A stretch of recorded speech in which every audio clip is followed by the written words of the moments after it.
Alors moi, en fait, je représente le côté institutionnel, médico-social des prises en charge qui peuvent avoir lieu tant sur l'hébergement que sur le travail.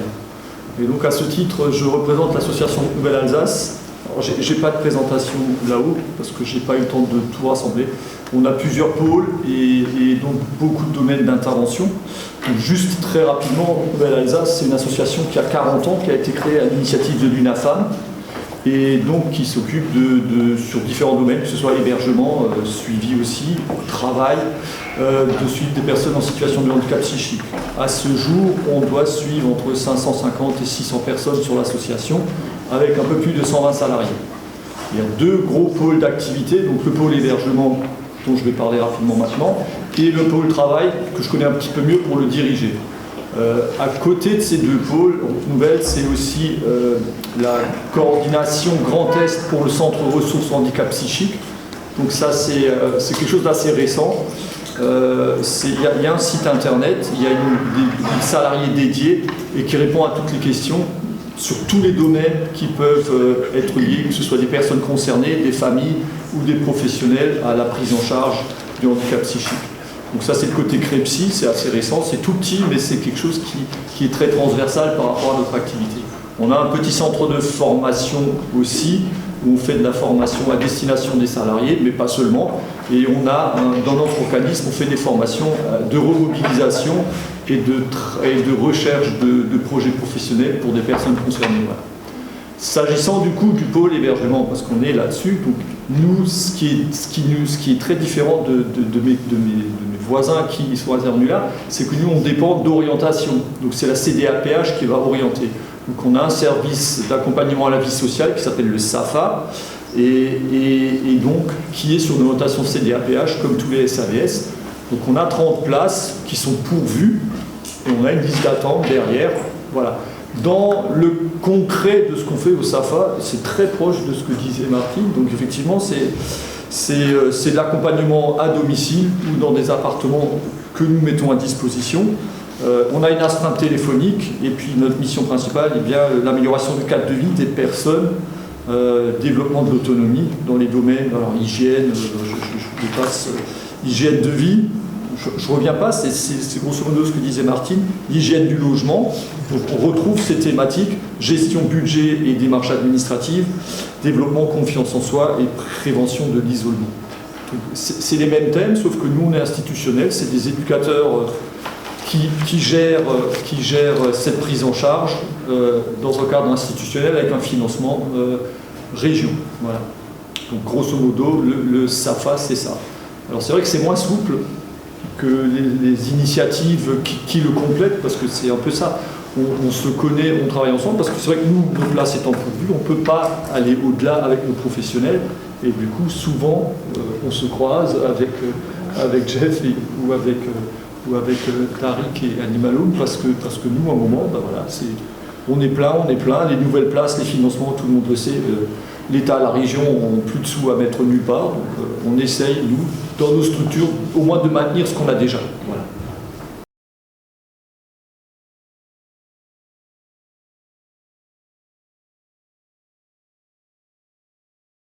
Pas l'association Nouvelle-Alsace, on en a parlé tout à l'heure pour le SAFA. S'agissant du pôle travail de Nouvelle-Alsace, alors effectivement, on parle du CIMOT. Je ne sais pas si c'est clair pour tout le monde, c'est un service d'insertion en milieu ordinaire de travail qui historiquement a été fondé il y a 30 ans sur des places d'ESAT qui ont été converties. Donc, le financeur nous a dit pour une place d'ESAT financée, vous allez suivre 3 personnes dans le milieu ordinaire. Voilà. Du coup, on a 60 places ESAT qui ont été converties et en 180 suivis milieu ordinaire de travail pour des personnes qui, historiquement, dans d'autres régions, d'autres départements, seraient plutôt orientées vers des ESAT. Donc les anciens CAT, les structures d'aide par le travail. Voilà. Le CIMOT, à côté de ces 200 suivis, répond à des appels d'offres essentiellement de la GFIP, donc sur d'autres types de prestations d'appui spécifiques, emploi accompagné ou des formations style AccuPro. Ce qui fait qu'au CIMOT, on suit actuellement à peu près 350 personnes. Donc c'est sans commune mesure avec la prise en charge très individualisée que font mes collègues à droite et à gauche, Nous, c'est vrai que c'est plus lourd, c'est institutionnel, c'est cadencé, on fait des rapports qu'on doit régulièrement, mensuellement, etc. À côté de ça, donc, Nouvelle-Alsace a un ESAT, donc un établissement et service d'aide par le travail, de 102 places.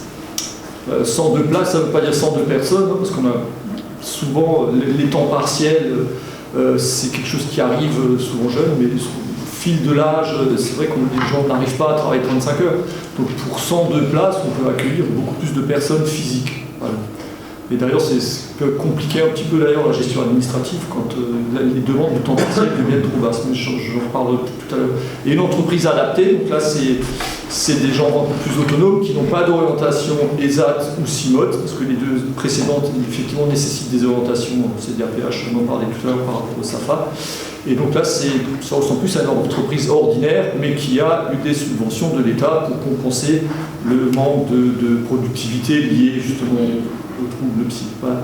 Donc on additionne tout ça, on arrive à 350, 450, presque 500 personnes accompagnées dans le cadre du pôle travail RNA. Rapidement, on fait du conditionnement dans les ateliers, on fait des choses un peu plus techniques, on a des équipes dans des entreprises, lambda, encadrées ou pas, donc voilà, parce que pour les AT, on a une dizaine d'encadrements techniques, des moniteurs d'atelier, comme disait Mme Chauffardet, qui sont des éduques techniques en fait. À l'entreprise adaptée, on a 1,5 ETPE, parce que les gens sont censés être beaucoup plus autonomes. Et du coup, CIMOT, c'est plutôt des chargés d'insertion. On a d'anciens salariés de Pôle emploi, de Cap emploi, qui à un moment décident de venir vers nous, parce que voilà, c'est quelque chose qui va les motiver. Donc on a une quinzaine de chargés d'insertion au niveau du CIMOT. Voilà. On boucle la boucle, si vous voulez, des gens les moins autonomes qui ont le plus besoin d'encadrement à l'ESAT. On a l'entreprise adaptée où les gens sont réputés être plus autonomes, donc ils vont plus facilement aller en autonomie, en prestation de services ou en détachement dans des entreprises, des administrations, etc. Et on a le CIMOT qui suit des gens dans le milieu ordinaire. Et là où il y a un paradoxe et sur lequel on s'en rend de plus en plus compte, je vous disais tout à l'heure, à l'ESAT, on a des places, on a un financement pour des places, et effectivement, les demandes de temps très partiels qui nous arrivent, et c'est là où c'est très paradoxal actuellement, c'est que c'est des gens qui auraient besoin d'être à l'ESAT 2 journées par semaine, 2 demi-journées par semaine, mais c'est des gens qui vont se retrouver au CIMOT, parce que le CIMOT n'a pas cette contrainte de limitation ou de remplissage en termes d'équivalent temps plein. Et donc en fait, on a des gens qui relèveraient sans doute de l'ESAT qui sont cantonnés à rester au CIMOT, parce que l'ESAT ne peut pas structurellement embaucher des gens qui ne font que 2 demi-journées par semaine. Et donc, et c'est là que je vais boucler par rapport à mes collègues, c'est qu'effectivement, on a des gens qui arrivent au CIMOT, qui voudraient rentrer dans une démarche professionnalisante, mais dont le projet est trop éloigné, etc. Donc on va plutôt les envoyer vers le DARIC, et on a effectivement des gens qui ont quitté les AT, parce qu'effectivement il fallait quand même se lever et essayer de venir tous les matins, ou certains matins par semaine. On ne va pas en dessous du mi-temps, si vous voulez, le 17 heures semaine, en dessous on évite.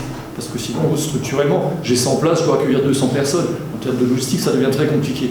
Et donc, c'est des gens, effectivement, qui, à un moment, on a quelques exemples de gens qui nous ont quittés au niveau de l'ESAT pour aller, justement, retourner sur du DARIC, où, effectivement, la prise en charge peut être beaucoup plus adaptée. Voilà. L'institution et les structures médico-sociales, actuellement, c'est comme ça. Il y a des réformes en cours, je ne vais pas aller dans le détail, on attend des décrets, mais effectivement, la question des temps partiels et de la prise en charge de certains publics devrait être mieux financée à l'avenir dans les ESAT, ce qui nous permettrait, nous, en tant que gestionnaires, d'aller plus vers du temps séquencé, beaucoup plus loin que ce qu'on peut se permettre aujourd'hui. Donc on parle de ce qui va bien. Ça, c'est quelque chose qu'on attend. Il y a un décret qui devrait tomber en janvier, qui devrait aussi permettre à des personnes accompagnées en ESAT, donc qui n'ont pas de contrat de travail, de s'inscrire à Pôle emploi et d'aller travailler dans le milieu ordinaire, un temps partiel, tout en restant à l'ESAT, ou de sortir dans le milieu ordinaire et de revenir à l'ESAT sans revenir sur une liste d'attente et toute la bureaucratie qui fait que quand on quitte une structure, actuellement on évite de la quitter parce qu'on ne sait pas quand on pourra y revenir si on a un échec dans le milieu ordinaire. Tout ça doit énormément s'assouplir. On attend des décrets d'application et on est plutôt content de ce qui est prévu pour les financements et le fonctionnement de ces structures.